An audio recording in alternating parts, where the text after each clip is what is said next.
नमस्कार. लवकरच चैत्र नवरात्राची सांगता होणार आहे. तर चैत्र नवरात्र संपण्यापूर्वी अष्टमी आणि नवमी या तिथीला तुम्ही हा एक अत्यंत प्रभावी उपाय करू शकता. कितीही काम असले तरी घरातल्या घरातच भरा कुलदेवतेची ओटी आणि कुलदेवीच्या ओटी भरताना आवर्जून टाका त्यामध्ये ही एक वस्तू. नशीब बदलेल आणि सर्व काही मनासारखे प्राप्त होईल. अशी कोणती वस्तू कुलदेवीची ओटी भरताना तुम्हाला टाकायची आहे, कोणत्या वेळेमध्ये ही ओटी भरायची आहे, कारण 2च दिवस बाकी आहेत. सविस्तर माहिती आपण या व्हिडिओमध्ये बघणार आहोत, त्यामुळे व्हिडिओ स्किप न करता शेवटपर्यंत बघा. माहिती आवडल्यास लाईक, शेअर, सबस्क्राईब करून बेल आयकॉनला आवर्जून प्रेस करा आणि कमेंट बॉक्समध्ये तुमच्या कुलदेवीचे नाव लिहायला अजिबात विसरू नका. शारदीय नवरात्राप्रमाणेच चैत्र नवरात्र देखील अत्यंत महत्त्वाचे दिवस असतात, जे दुर्गा देवीच्या 9 रूपांचे उपासनेसाठी देखील समर्पित आहे. वसंत ऋतूच्या सुरुवातीला साजरा होणारा हा उत्सव चैत्र नवरात्री हा सुरू झालेला आहे आणि याची सांगताही लवकर होणार आहे. 9 रूपांची पूजा केली जाते या दिवसात. तर तुम्हाला उद्या अष्टमीच्या महत्त्वाच्या दिवशी आणि नवमीच्या दोन्हीपैकी एका दिवशी तुम्हाला हा एक उपाय हे काम आवर्जून करायचे आहे. या दिवशी कन्यापूजन देखील केले जाते. या 9 दिवसात उपवास करून देवीची पूजा, सात्विक आहार देखील घेतला जातो. नवमी आणि दशमीच्या दिवशी देवीच्या व्रताचे पाळणं म्हणजे उपवास सोडला जातो. तर हे 9 दिवसाचे शक्ती, समृद्धी आणि आध्यात्मिक प्रगतीचे हे ऊर्जेचे रूप मानले जाते. म्हणून तुम्हाला या दिवशी तुमच्या कुलदेवीची ओटी भरायची आहे. कुलदेवी ही तुमच्या घराचे सर्वस्व असते. कुलदेवीची तुम्ही जितकी जास्तीत जास्त सेवा कराल तितके तुम्हाला त्याचे शीघ्र फळ प्राप्त होत असते, कारण ती आपल्या कुलाचे रक्षण करणारी देवी असते. त्यामुळे तुम्हाला आवर्जून कुलदेवीची ओटी भरायची आहे.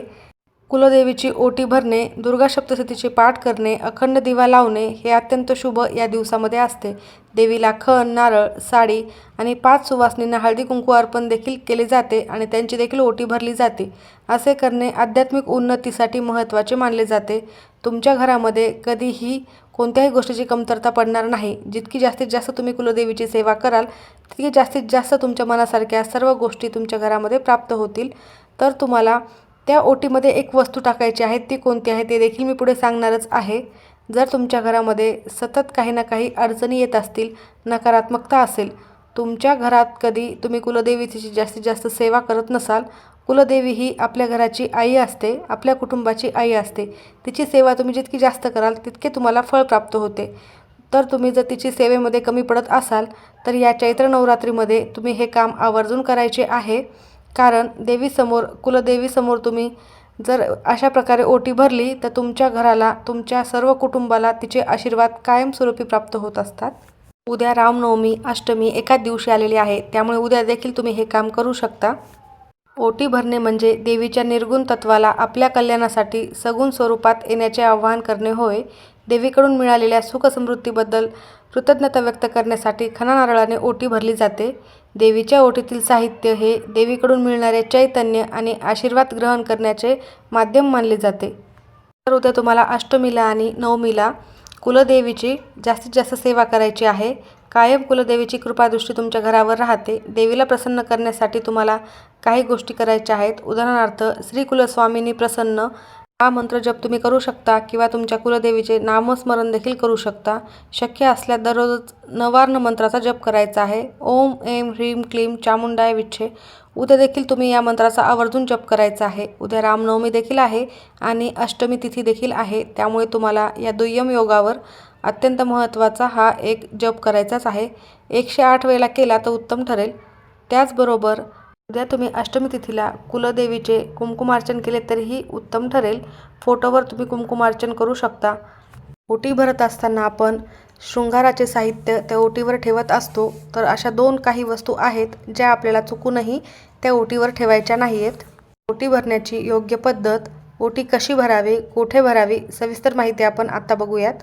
कुलदेवीची ओटी जर तुम्ही या दिवसात भरली, सगळं काही तुमच्या मनासारखं होणार आहे. ही ओटी कधी भरावी, तर ही ओटी नवरात्रीच्या सुरुवातीपासून ते शेवटच्या दिवसापर्यंत कधीही भरू शकतो. परंतु आता नवरात्राची सांगता लवकरच होत आहे, तर उद्या तुम्ही अष्टमी तिथीला ही ओटी भरू शकता. उद्या अष्टमी आणि नवमी तिथी आलेली आहे एकत्र. तर तुम्ही ही ओटी घरच्या घरी भरू शकता किंवा मंदिरामध्ये जाऊन भरणे शक्य झाले तर आवर्जून भरू शकता. तुमच्या देवघरासमोर देखील तुम्ही ही ओटी भरू शकता. कुलदेवतेचा टाक, फोटो किंवा मूर्ती असेल तर तुम्ही तिथे समोरच भरायची आहे. घराजवळ तुमच्या एखाद्या देवीचं मंदिर असेल तर तुम्ही तिथे जाऊन देखील ओटी भरू शकता. आपल्या हिंदू धर्मामध्ये ओटी भरण्याला खूप महत्त्वाचे मानले जाते. कुलदेवतेची ओटी आपल्याला म्हणूनच या दिवसात भरायची आहे. ओटीमध्ये कोणकोणत्या वस्तू घ्यायच्या आहेत ते आपण बघूयात.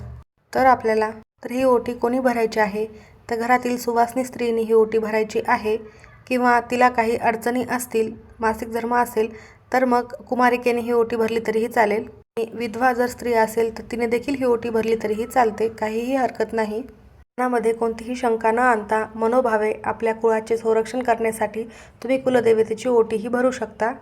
ओटी भरताना आपल्याला ही ओटी खणा नारळाने भरायची असते. त्यावर काही साहित्य देखील ठेवायचे असते.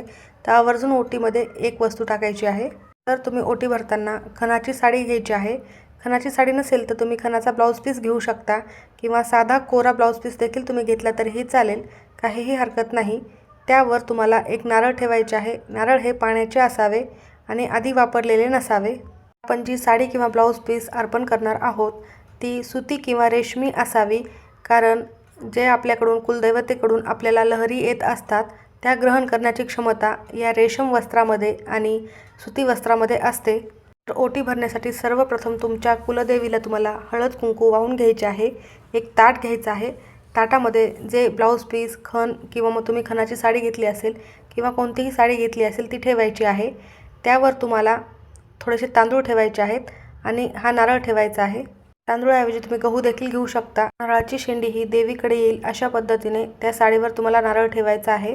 त्यासोबतच तुम्हाला ओटीतील सर्व साहित्य घ्यायचे आहे, जसे की एक सुपारी, हळकुंड, एक बदाम, 1 रुपयाचे नाणे. त्याचबरोबर 16 शृंगाराचे सर्व साहित्य तुम्हाला या ठिकाणी घ्यायचे आहेत, जसे की तुम्ही हिरव्या बांगड्या घेऊ शकता. 5 बांगड्या घेतल्या तरीही चालेल, कोऱ्या असाव्यात, आधी वापरलेल्या नसाव्यात. मंगळसूत्र, तर तुम्हाला 16 शृंगाराचे साहित्य नाही भेटले तर तुम्ही 5 किंवा 7 वस्तू ठेवू शकता. मेहंदीचा कोन, मंगळसूत्र, बांगडी, त्याचबरोबर टिकली, त्याचबरोबर अजून जे काही साहित्य असते जोडवी देखील ठेवू शकता. हे सर्व साहित्य तुम्हाला अर्पण करायचे आहे. हे सर्व साहित्य घेत असताना काही गोष्टी टाकायच्या नाही आहेत, त्या म्हणजे लिपस्टिक किंवा मग नेलपेंट अशा काही वस्तू टाकायच्या नाही आहेत. त्या अनेक रसायनापासून बनवलेल्या गेलेल्या असतात. तर या वस्तू धर्मशास्त्रामध्ये सांगितल्या जात नाहीत. 16 शृंगारामध्ये अनेक साहित्य आहे ते तुम्ही घेऊ शकता, जसे की लाल वस्त्र देखील तुम्ही घेतच आहात. लाल किंवा हिरव्या रंगाची साडी तुम्ही त्या ठिकाणी घ्यायची आहे, जी तुम्ही देवीला अर्पण करणार आहात. अत्यंत उत्तम ठरेल. त्यासोबतच फुलांचा गजरा देखील ठेवू शकता. तर देवीची ओटी भरण्यापूर्वी तुम्हाला स्वतःला व्यवस्थितपणे तयार व्हायचं आहे, जसे की स्वच्छ हातपाय धुवून किंवा मग स्वच्छ आधी सकाळी करत असाल तर आंघोळ करून सकाळीच तुम्ही हा उपाय केला तरी उत्तम ठरेल, किंवा मग संध्याकाळी देखील करणार असाल तर मग तुम्हाला स्वच्छ हातपाय धुवून व्यवस्थितपणे एखादी साडी नेसून किंवा चांगला ड्रेस घालून त्यानंतर तुम्हाला देवीची ओटी भरायची आहे. तर हे सर्व करत असताना सर्वप्रथम तुम्हाला देवघरातील दिवा प्रज्वलित करायचा आहे. त्यानंतर तुम्हाला देवीला हळद कुंकू वाहून घ्यायचं आहे व त्यानंतर तुम्हाला देवीला हळद कुंकू, अक्षता, फुले अर्पण करून झाल्यानंतर ती ओटीचे जे ताट आहे ते ताट तुम्हाला तुमच्या हातामध्ये घ्यायचे आहे. ताट हे तुम्ही स्टीलचे, पितळाचे घेऊ शकता. यामध्ये प्लास्टिकचे ताट तुम्हाला घ्यायचे नाही आहेत. तांब्याचे, स्टीलचे, पितळाचे कोणतेही घेतले तरीही चालेल. तर तुम्हाला हे ताट तुमच्या हातामध्ये घेऊन तुमच्या अंगाला म्हणजे तुमच्या छातीजवळ स्पर्श करायचा आहे, नमस्कार करायचा आहे. त्यानंतर कुलदेवीकडून चैतन्य मिळावे, कुटुंबाचे रक्षण कुलदेवीनं करावे यासाठी मनोभावे प्रार्थना करायची आहे. तुमचे कोणतेही काम अपूर्ण असेल ते पूर्ण होण्यासाठी प्रार्थना करायची आहे. तुमच्या मनासारखे सर्व काही चांगले प्राप्त व्हावे, तुमचे नशीब उजळावे यासाठी मनोभावे प्रार्थना करायची आहे. देवी मातेला असे सांगायचे आहे की या नवरात्रीमध्ये मी तुझी ओटी भरत आहे. ज्या ठिकाणी तुमचे कुलदैवतेचे मंदिर आहे तिथे मूळ स्थानी मला येणे शक्य झाले नाही, म्हणून मी घरीच तुझी ही ओटी भरत आहे. तुझा आशीर्वाद सदैव कुटुंबावर असावा, तू या ओटीचा स्वीकार कर, अशा पद्धतीने मनोभावे प्रार्थना करायची आहे.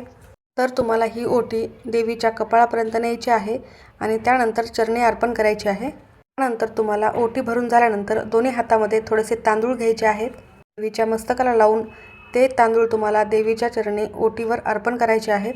ते तुम्हाला 5 किंवा 7 वेळेला करायचे आहे. असे केल्याने देवी तत्व हे जागृत होत असते. तर ओटी भरत असताना कोणती सर्वात महत्त्वाची वस्तू तुम्हाला ओटीमध्ये टाकायची आहे ती म्हणजे तांबूल ओटीवर ठेवायचा आहे. तांबूल हा सर्वांना माहीतच असेल, विड्याच्या पानांपासून बनवला जातो. देवीला अतिशय प्रिय आहे. तुमची कुलदेवीचा तुम्ही जर कुलाचार करत असाल, दर पौर्णिमेला आपण कुलाचार करत असतो. प्रत्येकाच्या परंपरेनुसार हा कुलाचार केला जातो आणि त्यानंतर हा तांबूलाचा प्रसाद केल्याशिवाय कुलाचार देखील पूर्ण होत नसतो. तुम्ही कधी तुमच्या कुलदेवीच्या मूळ जिथे स्थान आहे तिथे गेला असताल, जिथे कुलदेवतेचे मूळ मंदिर आहे, तर तिथे कोणतीही पूजा झाल्यानंतर तुम्हाला तांबूल हा दिला जातो. तर तांबूल हा अत्यंत महत्त्वाचा आहे आणि घरी देखील आपण पौर्णिमेचा कुलाचार केल्यानंतर तांबूल हा करत असतो. तर तो तुम्हाला उद्या आवर्जून देवीला अर्पण करायचा आहे. उद्या तुम्ही अष्टमीच्या दिवशी ही ओटी भरली तर अतिशय प्रभावी ठरणार आहे, कारण अष्टमी तिथी ही नवरात्रातील अत्यंत महत्त्वाची तिथी असते आणि उद्या सुयोगाने 2 तिथी एकत्र आलेल्या आहेत, अष्टमी आणि नवमी. म्हणून तुम्ही उद्याच करा. तुम्ही नक्की असा तांबूल देखील अर्पण करायचा आहे. त्याशिवाय कोणतीही पूजा ही पूर्ण होत नसते. कुलदेवीसाठी अत्यंत प्रिय असलेली वस्तू हे आहे. तर ओटी भरताना मी तुम्हाला सुरुवातीला सांगितलेले आहे, हिरव्या किंवा लाल रंगाचे तुम्ही जे काही ब्लाऊज पीस घेताल, साडी घेताल ते घेतले तर उत्तम ठरेल. निळ्या किंवा काळ्या रंगाची साडी तुम्हाला या ठिकाणी घ्यायची नाही आहे. त्याचबरोबर स्वखर्चाने आणलेल्या ह्या वस्तू असाव्यात. ओटी भरून दुसऱ्या दिवशी तुम्ही तशीच घरामध्ये ठेवून द्यायची आहे. व्यवस्थित ठेवून ज्या वेळेला तुम्ही तुमच्या कुलदेवीच्या दर्शनाला जाणार असाल त्यावेळेला सोबत घेऊन जायची आहे. तिथे तुम्हाला नंतर अर्पण करायचे आहे. जर तुम्हाला कुलदेवीला जाणे शक्य नसेल होत तर तुम्ही घरी एखाद्या सुवासिनीला बोलून तिला तुम्ही ती ओटी देऊ शकता. जर हेही शक्य नसेल तर तुम्ही घरीच त्यामधील वस्तू वापरू शकता. त्यामधले जे श्रीफळ आहे म्हणजे नारळ आहे तो तुम्ही घरी सर्वजण प्रसाद म्हणून खाऊ शकता. तांदूळ तुम्ही ते भातामध्ये वापरू शकता. इतर सर्व साहित्य तुम्ही घरी वापरू शकता. तुम्हाला सुतक असेल तर ही ओटी कोणालाही भरता येणार नाही. स्त्रियांना मासिक धर्म असेल तर घरातील इतर स्त्रियांनी ही ओटी भरली तरी चालेल किंवा कुमारिकेने भरली तरी चालेल. अत्यंत महत्त्वाचा हा उपाय उद्या तुम्ही अष्टमीच्या दिवशी आवर्जून करा. ही ओटी भरल्याने तुमच्या घरामध्ये नक्की कायम कुलदेवी साक्षात वास करेल आणि तिचा आशीर्वाद कायम तुमच्यावर राहील. माहिती आवडली असेल तर नक्की लाईक करा. सर्वांचे खूप खूप धन्यवाद.